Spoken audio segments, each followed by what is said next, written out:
Hi everyone, today's January 11th, 2020, and this is the Duel Assessment, your podcast for Yu-Gi-Oh! Duel Links. My name is Green Ranger. This week, we are going to talk about the new event, the second return of Transcend Game Part 2. The second event, you get to acquire Sarah. We get some new cards from this event, as well as a very important duel skill. We're going to go back and look at the meta right now as it is. Some of the winning tournament lists and things like that. Go back and also finish off the remaining archetypes for the box Future Horizon. I know that this game moves so fast. We're already talking about a new selection deck, a new structure deck that are coming out soon. We're not going to talk about those cards yet because they're not officially in the game, but we'll go back and go through some of those archetypes from Future Horizon. Doug Dimmaduel is back. He is using the new Sarah skill with UAs, so check out that deck for a very cool banish banish mechanics, and also if you really liked playing UAs. Also, we're going to bring back the podcast question of the week in our Just Chatting section.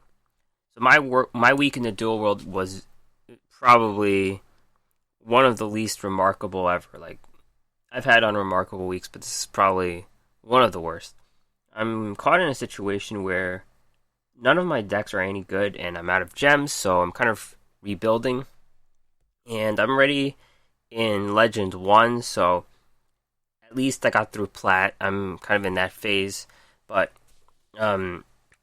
competition's too tough right now, and the decks I have aren't too complete. I think the best deck that I have is, I am playing that triple threat, Assault Mode, Invoked, Element Saber deck, but I might just pare it down to a more simple Element Saber Invoked deck, even though I don't have...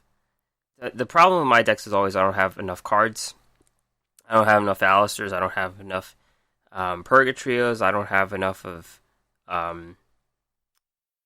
Element Saber, Malehu, things like that. So that's why I had to put that Assault Mode package in, but I might just play it with a lot of back row. That might just be the play. It's just a lot of Floodgates and Paleozoics and, counter things to counter the meta. So maybe that's the move moving forward, but I'm at Legend 1 and tough sledding in the PvP world.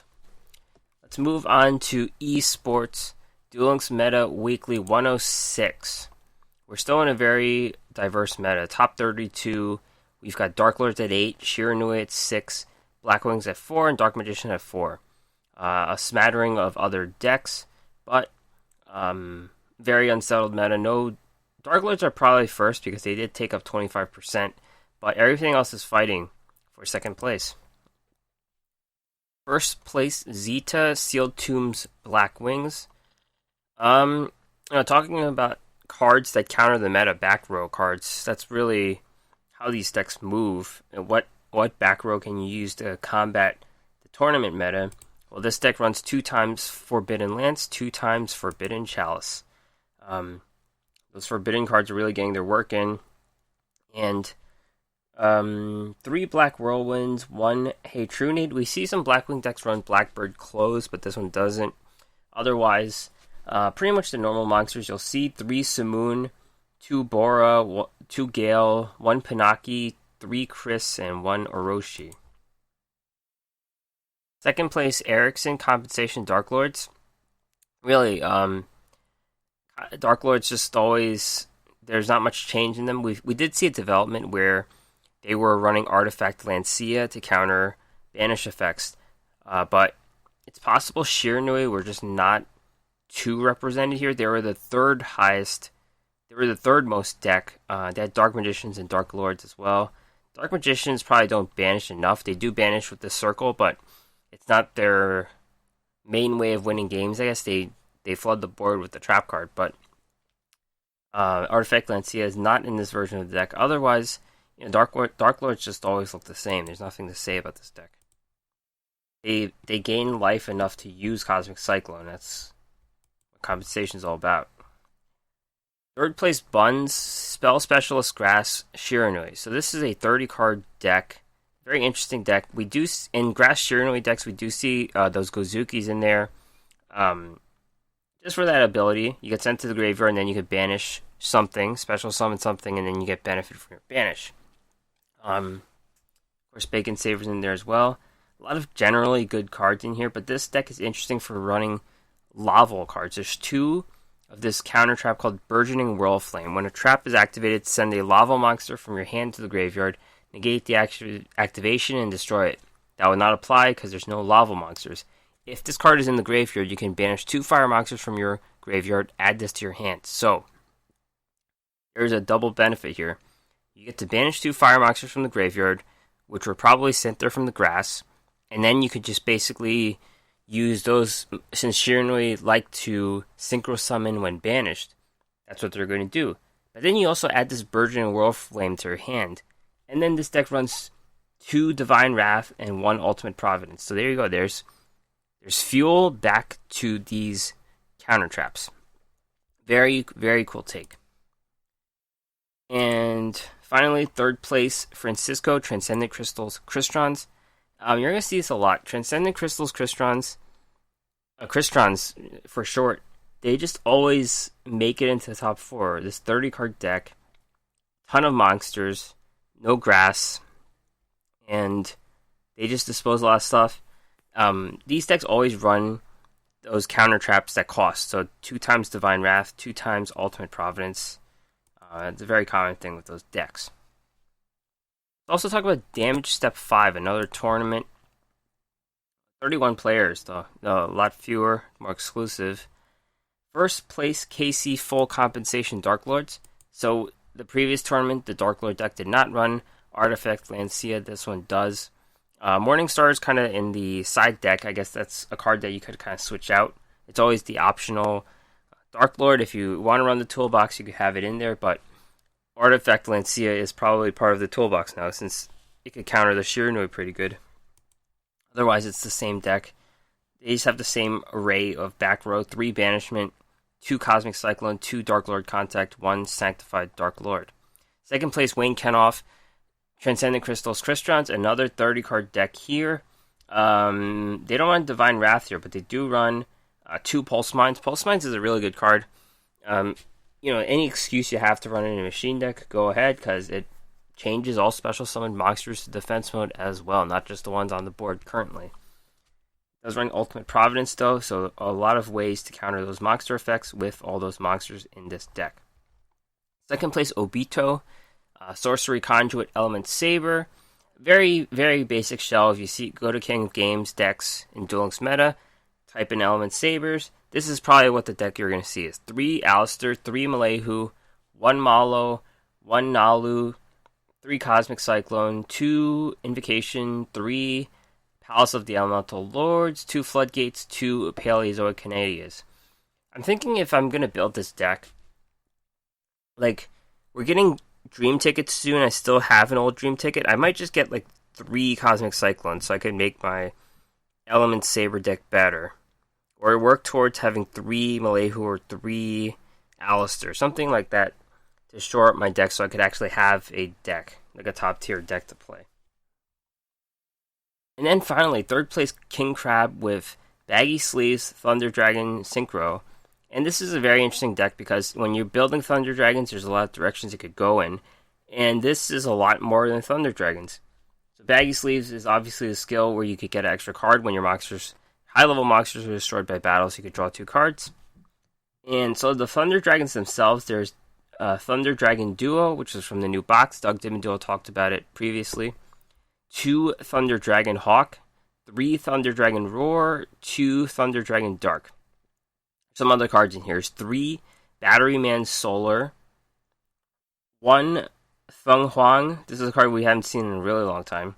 1 Plague Spreader Zombie, 1 Watt Fox, and 1 Destiny Hero Plasma. 3 Gold Sarcophagus, 2 World Legacy Clash, and 1 Thunder Dragon's 100 Thunders. In terms of the extra deck, we have Red Dragon Archfiend, level 8, Dark End Dragon, level 8, Black Rose, level 7, Psyframe Lord Zeta, level 7, Samurai Destroyer, level 7, and Watt Hydra, level 7. So it seems like all their synchro plays are either 8 or 7, which, because they're all high-level monsters. Their tuners are all level 2. 2 plus 6, 2 plus... I assume there's a level 5 in here. Yes, it's 5. Yeah, so it's all level 8 and level 7 plays. Very interesting. Those are 2 tournaments we talked about. Let's talk about the Duel Links meta tier list update. Dark Lords are the sole deck in tier 1 right now. Really, it's really tenuous. I think if a tournament sways it one way, someone's going to join tier 1 as well. In tier 2, we have Blackwings, which have moved up. Element Sabers down from tier 1 for the first time in a really long time. And Shiranui as well. Shiranui are stable.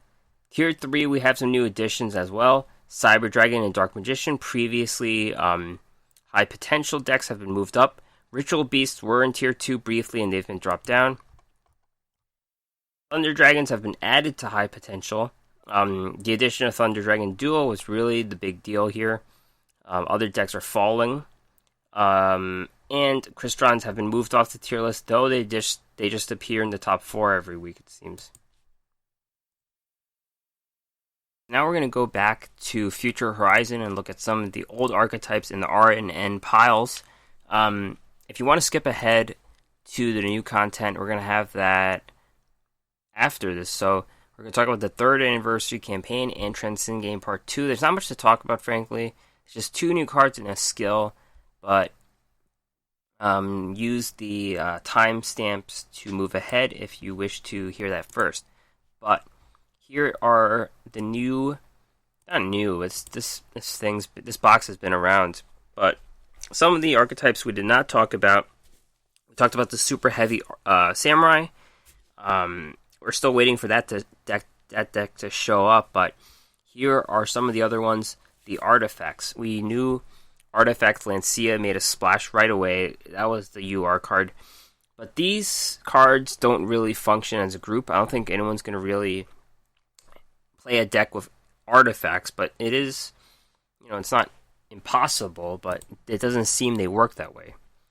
Artifact Beagle Attack, level 5, Fairy, 1400, 2100. You can set this card. So all these cards have the same ability. You can set it, and then if it's destroyed by your opponent, by anyone, and sent to the graveyard, you can special summon it. So they all have that same ability. This one's ability is, if it's special summoned during your opponent's turn, destroy up to 2 set cards you control. You can use this effect once per turn. This is an activator. Let's say you have 3 cards set. They destroy this one. You could destroy the other 2, and then you have 3 monsters on the board, basically. 3 of these low, medium attack, medium defense cards. They could probably get destroyed by level 4s nowadays with the number of attack points that level 4s have. But in an old meta, these would have been pretty solid. Some of them would have been able to stick on the board in defense mode.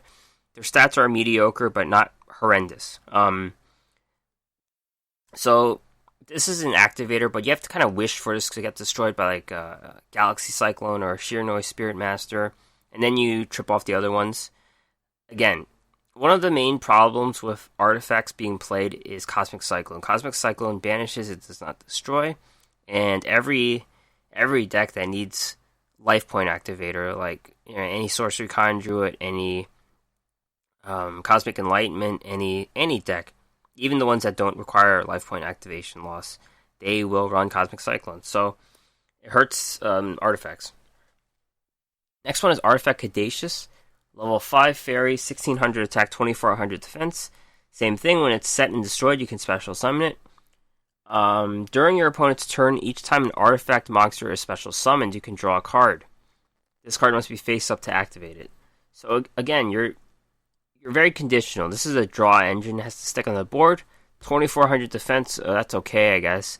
And then you have to have your cards get destroyed while this is on the board. It's a bit weird. And your opponent probably knows they are artifacts when you're playing it, so they're going to avoid hitting the back row. Let's move on to the ends. Artifact Failnaught, what a name. Level 5 Fairy, 2000 attack, 1600 defense. Same thing, when it's destroyed, special summon it. If it's special summoned during your opponent's turn, you can target an artifact monster in your graveyard, set it in your spell or trap zone. So, situational recycle. It's good if you want to recycle something good, but then your opponent knows what it is and they'll probably avoid it again. Artifact Aegis, level 5, 1200 attack, 2500 defense. If this card is special summoned during your opponent's turn, artifact monsters you control cannot be targeted or destroyed by opponent card effects until the end of the turn. This is useful if they have something to do on the board. I noticed that they're all level 5s and lights, so it's possible they're XZ. This is like an XZ's thing, so this could be useful. You want to protect your 2 rank 5 level 5s, so you could do a rank 5 XZs next turn. Very possible.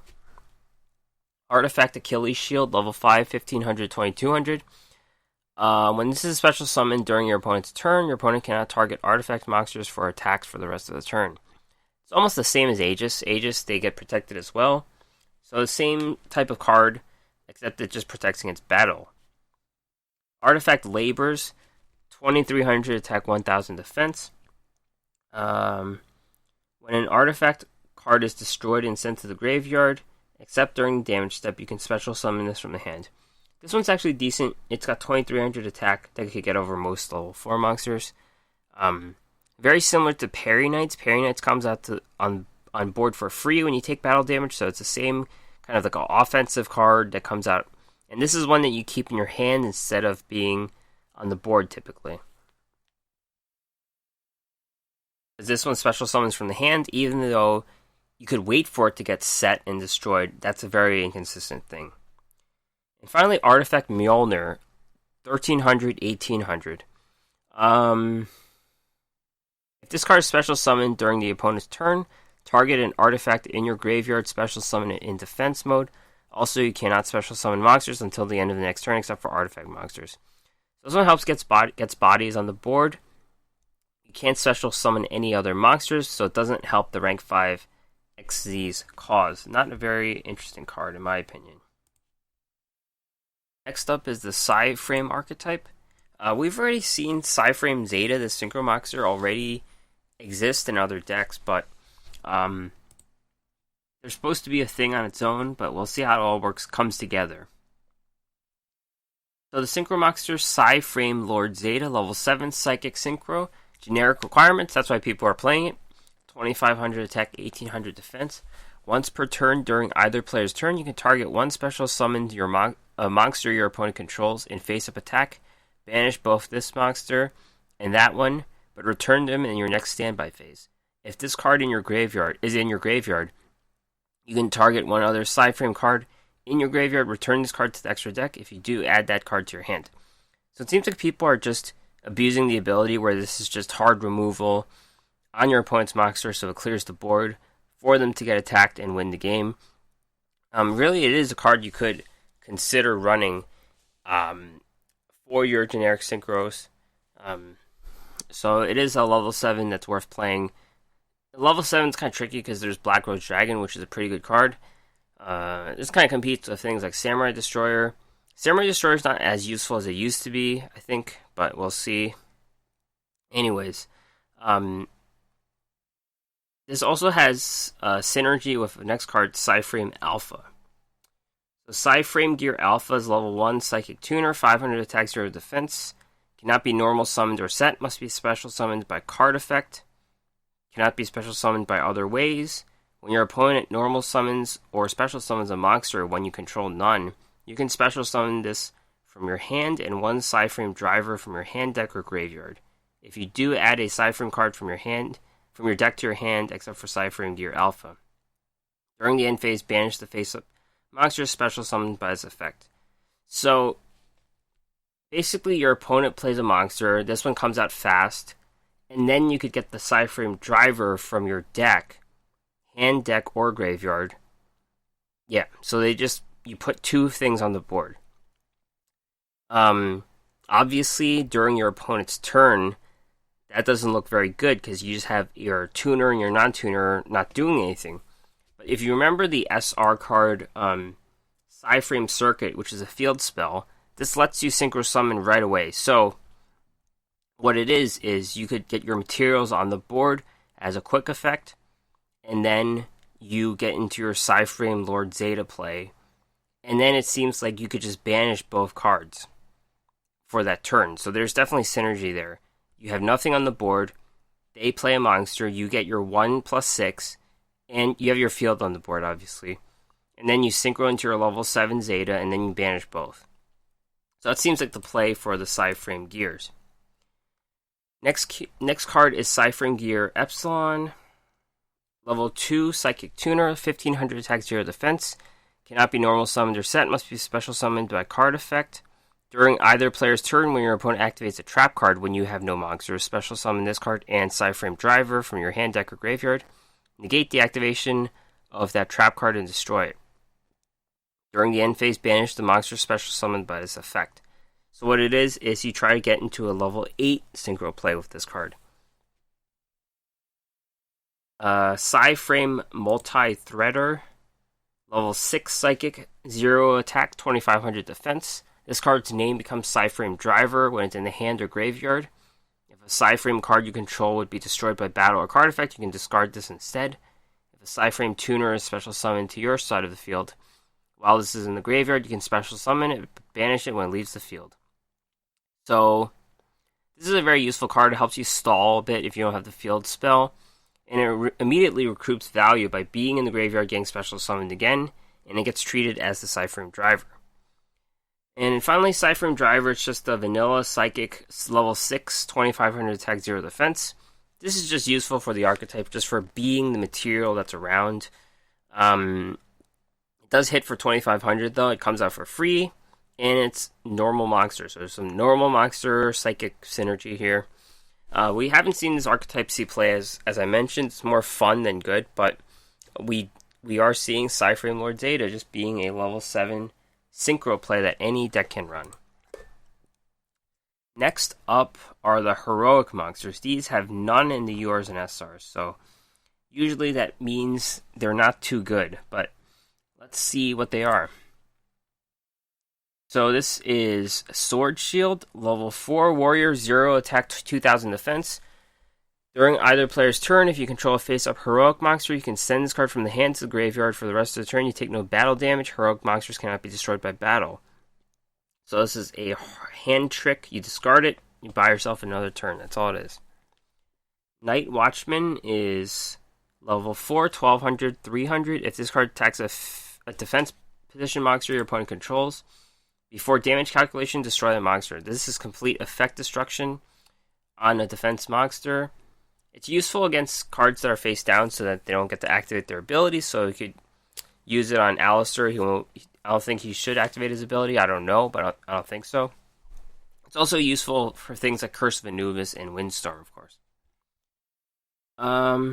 Trap card, Heroic Retribution Sword. Target one face-up heroic monster you control. Equip this card to that target. All battle damage you take from battles are also inflicted to your opponent. After damage calculation, destroy any opponent's monster that battles the equipped monster. So I think this could actually lead to some draws, because you have this 0 attack sword shield, and you could equip this, and then they take a lot of damage. Both sides take a lot of damage. So this could work with sword shield. That's why that card has 0 attack. It is surprise factor. You could just spring it on your opponent. They can't call back the attack, and both people lose. Could be devastating. Next card is Spartan, level 4 warrior, 1600, 1000. Once per turn, when an opponent's monster declares an attack, you can target a face-up heroic monster you control, except for this one. This card gains attack equal to that monster's original attack until the end of the battle phase. So you could kind of like play around this by attacking the other monster, but then they could also use the trap card, Heroic Retribution Sword. So there's like some kind of mind game you could play here. Warhammer is level 6, 2100, 1300. When this card destroys an opponent's monster by battle and sends it to the graveyard, you can equip the destroyed monster to this card. This card gains attack equal to that equipped monster's attack. So this is a 1 tribute 2100. I think they special summon themselves to the board, so it's not too useful to normal summon this card by tribute. This card does get supported though. It's kind of like the main attacker, so its stats aren't too good. Ambush Soldier, level 100. During your standby phase, you can tribute this card. Special summon 2 Heroic Challenger monsters from your hand or graveyard, except for this one. When you do, you can banish this card from the graveyard and make all Heroic Challengers level 1. So this is your quick play. You summon this card, and then you summon 2 cards from your hand or graveyard. Yeah, it does have to survive a turn though, which isn't very good because it does it during the standby phase, so it has to survive a turn. Clasp Sword, level 1 warrior, 300, 100. When this is special summoned by the effect of a heroic challenger, you can add a heroic challenger monster from your deck to your hand. This has to get special summoned by Ambush Soldier, the previous card, and then you get tutor a card from your deck. So there's some card advantage here. Heroic Chance is a spell. Target 1 face-up heroic monster you control. This turn double its attack, but it cannot attack directly. You can use 1 per turn. This actually works with Warhammer being a 2100, could be 4200. It's a bit slow.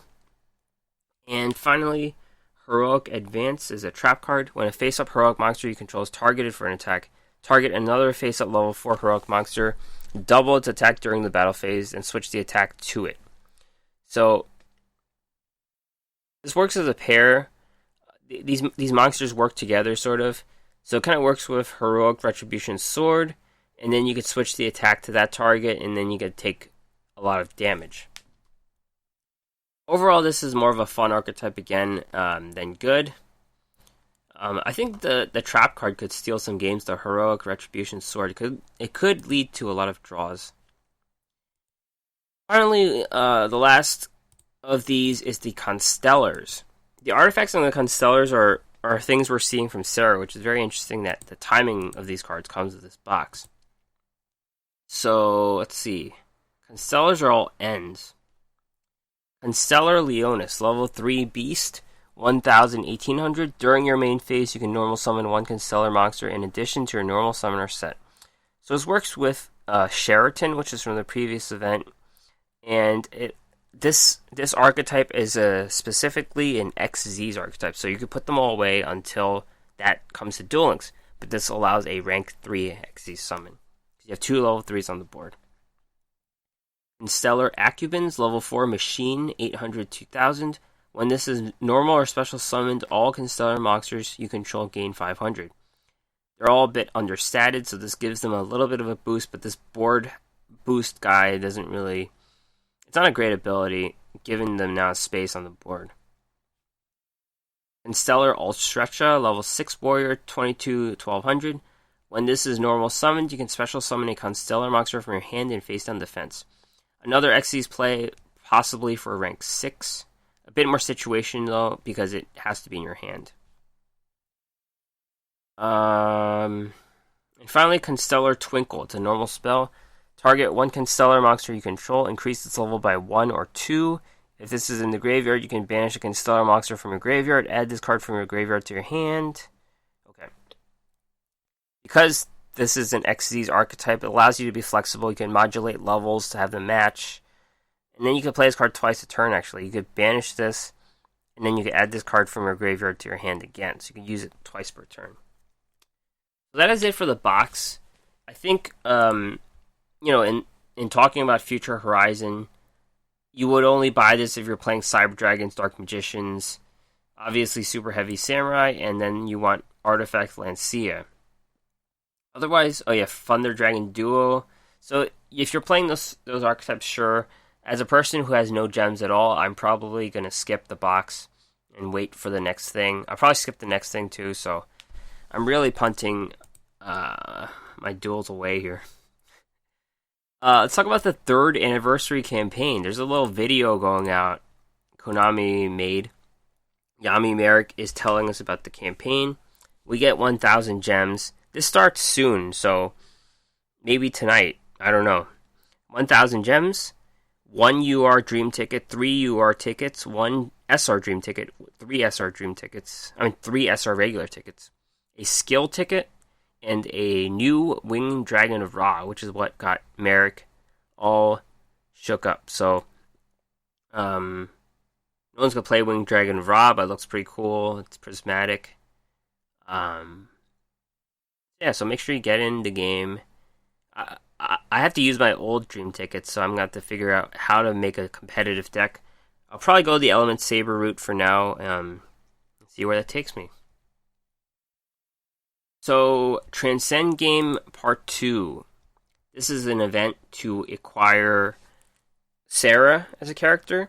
You get to fight the unknown duelist. This is actually very easy to farm because you have the ability to play monsters that are high levels. So you just play Blue Eyes White Dragons or close to Blue Eyes White Dragons. There's not much that could screw you over except for the cubic vessel, and then they play the spell card, and then it becomes 3,200, can hit over your monster. That's the only problem with this deck, but it's pretty easy to get these cards. Again, they have the Constellar cards if you didn't get them last time, so you could collect them for the XZ's plays, but more importantly, this has a new Duel Skill. But let's get to the artifact cards here. 2 new cards this time. Artifact Vajra, level 5, 1800, 1900. As mentioned before, when these are set and destroyed, they get the special summon. If this is special summoned during your opponent's turn, destroy all cards in your spell or trap zone. When a monster your opponent controls declares a direct attack, you can special summon this from the hand. So this is very similar to a card I just discussed earlier, the first card, Beagle Tack. This is a better version than Beagle Tack because it has that hand ability. When they declare a direct attack, you can special summon it from your hand. So when that happens, you could blow up your back row. You could get extra artifact monsters on the board. But you could also start running things like Wild Tornado instead of Cosmic Cyclone. So it's a bit of a flexible card, and then you could destroy your own Wild Tornado, possibly chain it to their spells too, so that you get a 2-for-1. You could knock out your Wild Tornado, and then activate it, hit their back row, and then hit their monster too. So there's a lot that you could do with Artifact Vajra. It's got okay stats, 1800, 1900. To be on the board, it probably will get destroyed, except for some weaker monsters that can't destroy it. But a pretty good hand trick. One of the better artifact cards compared to the other ones we've seen. The other artifact card we get this time is Artifact Chakram. Level 5, 1900, 2000. During either player's turn, when a card or effect is activated that will destroy a spell or trap you control, while this is in the hand, you can return a spell or trap you control to the hand, special summon this card. So Cosmic Cyclone's still a thing. They could hit it with Cosmic Cyclone. But Shiranui are everywhere as well, and Shiranui Spirit Master is their main way to affect destroy anything on the board. So you could just activate this. You could save your set spell, and then you could put this on the board. Not as good as the first card, Vajra, but I feel like there is enough effect destruction right now that this could be useful in the right deck as like a one-of in a deck too. Finally, Mind of Plana. This is Sarah's duel skill. Send all of your opponent's banished cards to another dimension. This could be used once per duel. So this doesn't tell you what it is, right? Another dimension. This is a playable skill. It's just as good as Sealed Tombs, except Sealed Tombs you can use a few times a duel. But let's say Sealed Tombs gets banished. It gets sent to another dimension. Haha. This could be a replacement. Really, in Yu-Gi-Oh, banish doesn't mean anything. Banish just is a second graveyard. It's another graveyard.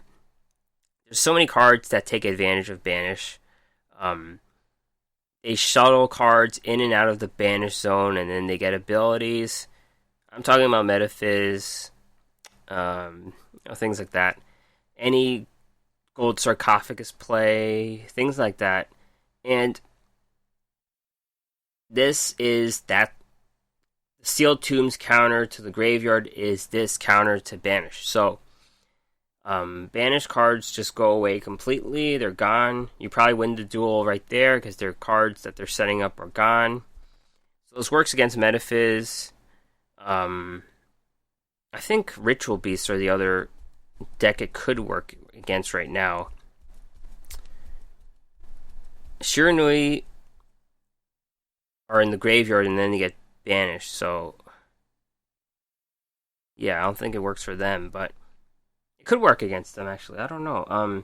There's a lot of skills that do manipulate the banish zone, so whenever that becomes hot, They're dropping the skill. It could be a good counter. What I do like about this skill is the creative side. They say they're sent to another dimension. This is a thing. It doesn't tell you exactly what it means. You'll have to see it to see what it is, but the cards just go away completely. There's no dramatic effect of them banishing them into another dimension. They just go away. So, this is Konami's response to my complaint about Metaphys, I think. I think Konami heard me. So, they did hear me. So, I may just try out any deck with this skill and just play it, just so I could beat every Metaphys player I run into. So, I am glad the skill exists. That's all I have to say. So Doug Dimmaduel is here. He actually just took this Mind of the Plana skill and outfitted it with UAs. So UAs do a lot of banishing themselves with the penalty box. So he'll talk about this deck, his casual deck of the week, the Mind of the Plana U.A. deck.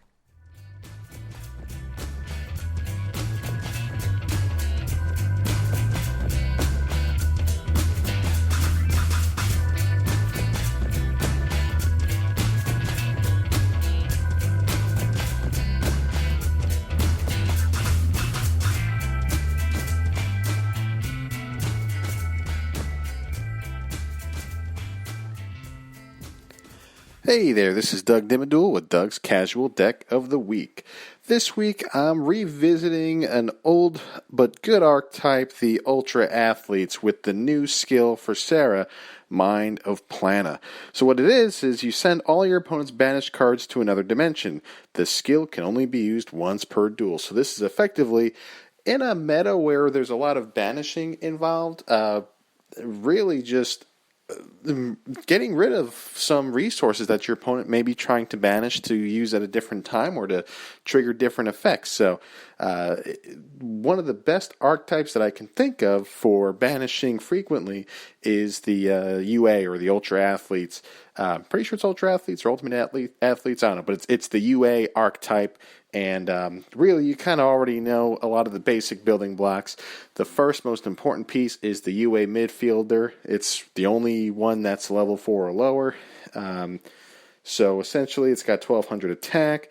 And let's see here. So you can special summon this card by returning one UA monster you control to the hand except UA midfielder. You can only special summon UA midfielder once per turn this way.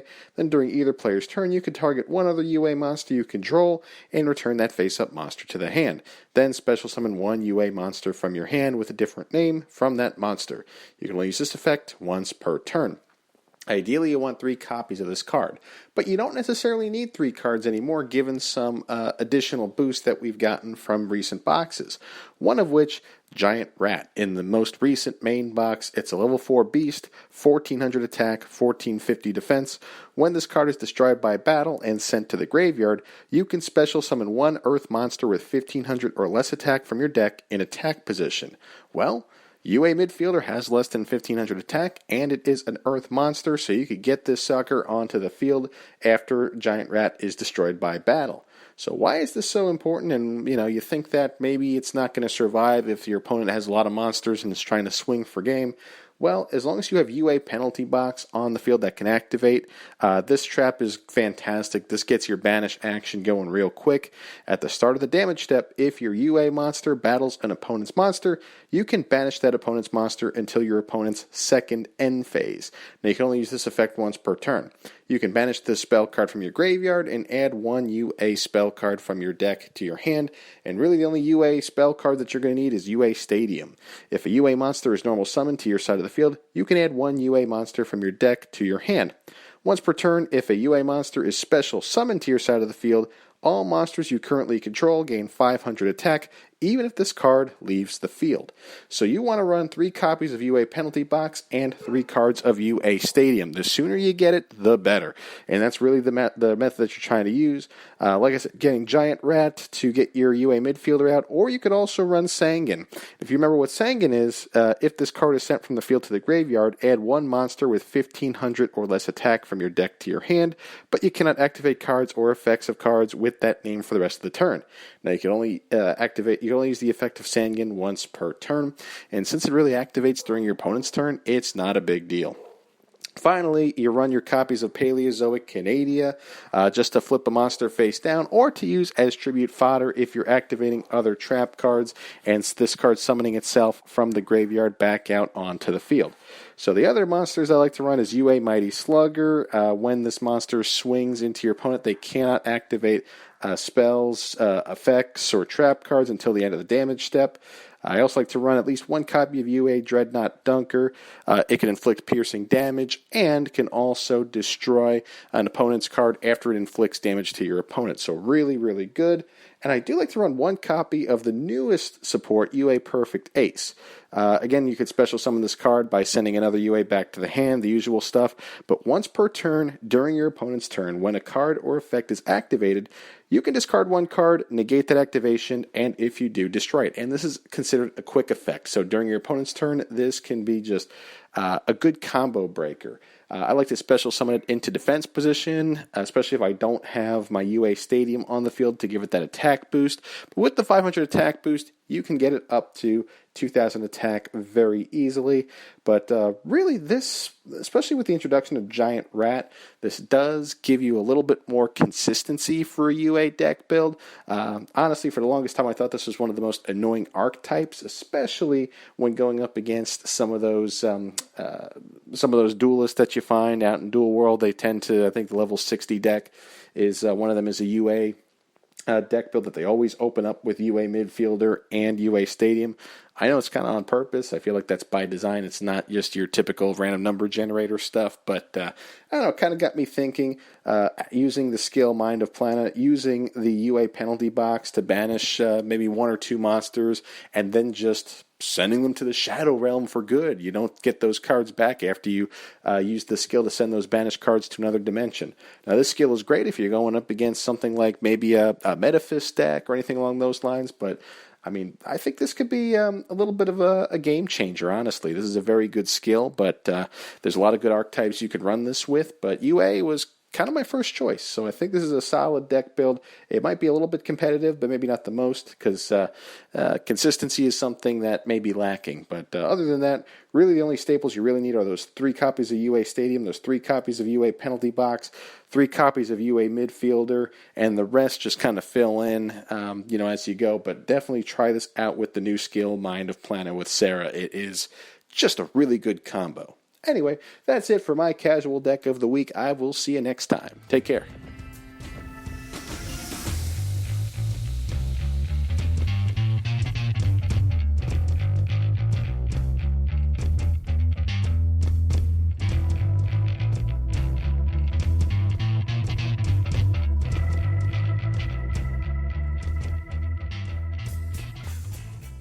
All right, thanks, Doug. And you can check out his decks on this podcast every week, and his Twitter page has some good stuff on it, Yu-Gi-Oh! Deck Talk.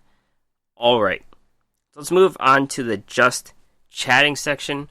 Podcast question of the week: what is the best new or returning archetype in Duel Links?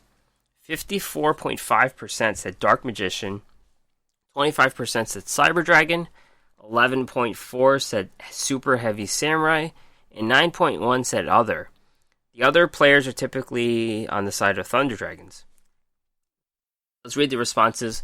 Card Game Penguin says Shiranui hands down, such a fun deck to play. I didn't include Shiranui here because I thought they were just one of the... They're not new, they're last box archetypes, but when we're talking about how much the game changes, Duel Links changes more than any other card game. Konami knows how to make money, so they're just blowing through cards and taking advantage of our low to limited attention spans. So Konami really makes Duel Links run fast. Shiranui are definitely a dominant deck, but I do not consider them a new deck. Pro Bench Warmer says, picked Other since I'm feeling Thunder Dragons at the moment, but also Super Heavy Samurai and Cyber Dragons. So conflicted, but also good. Pro Bench Warmer gets King of Games with multiple archetypes. He did it every month last year from his podcast. He talked about that. He even did it with things like Karkuris. So There's some other more rogue deck he used, but definitely a fun thing for people who love the game, who can hit competitive levels with multiple decks, so there's a lot going on here. Average Gatsby says, my mind is telling me Cyber Dragon, but my body is telling me Super Heavy Samurai. We're still waiting for this deck to come up in the competitive scene. It could probably hit King of Games right now. It is a deck that dominated me at first, but really I've seen more Dark Magicians and Cyber Dragon since then. A lot fewer Super Heavy Samurai, but I haven't been playing a ton either. Grand Harrier, a longtime supporter of this podcast, says Thunder Dragons Duo was the boss monster they were missing. Yeah, Doug Dimmaduel did one of the earlier decks of the week. It's like 1 or 2 weeks ago. I'm saying earlier, but it was like 1 or 2 weeks ago, where he talked about Thunder Dragons with the Duo. So it's an archetype that I don't understand at all, so I'm not going to get into it. But apparently that one card has also brought them back to the board. And finally, the L Game says you forgot the most important card of all. Silent Swordsman level 7 is the best returning card. But no, really, I like Cyber Dragons, but they could be better. I think Cyber Dragons are very strong. I did beat a Cyber Dragon yesterday with a What Grows in the Graveyard deck. I don't know what you call this, a Psychic deck. Some Synchro deck. I was just tired of playing games. I just took out this deck. But anyways, Cyber Dragons could be really good. I think they're straddling the line between being really bursty OP and not being able to come back. So I think that's one of the things that they have. That once they're behind, they can't come back. Really, they run out of resources. But definitely a lot of devastating cards. I think Cyber Dragon is probably the archetype I would like to play the most of those new archetypes mentioned. And continuing the Just Chatting section, I tweeted late at night, the amount of stall decks that exist in Duel Links is infuriating. It's like everyone wants to play 20-minute games. The context here is I was, at night, and I'm trying to get my 60 things, but we'll talk about that. The L Game says, I'm about to unleash a super stall cancer deck, one that will slowly kill the pathetic meta once and for all. Please don't. We see enough of these. I really don't get it. I think, sure, you could play Control. Control exists for a reason. Everyone has a different play style. You can make excuses for everything. There's a lot of cards that exist for it, I guess. But sometimes when you're low on time and you have that day, you have that last 10 minutes, last 20 minutes of the day to get your eggs, you can't get them because someone decided to play Metaphys, someone decided to play this game. Sometimes I just leave the game. I just surrender if I'm facing decks that take forever, really. I don't know. I'm not about that life. Average Gatsby says, don't worry, I'm sure 3 Fiendish Chain and 3 Floodgates will be super fun to play against, paired with Joe Barnacles and Raging Flame sprites. I responded, it's hard to have empathy for Control players while slugging Scotch and just trying to earn 60 neuron gears. Yeah, that was my situation. And then Doug Dimmaduel says, you mean 60 eggs. They're totally eggs. Yes. What these things are, we don't know. Eggs, breast implants, I don't know what they are, but we are collecting them to fight the legendary duelist right now. Blue Fuego 2 says, not me, lol. Yep, same thing, brother. I don't know anyone who... I don't see the fun of playing a stall deck. I don't know.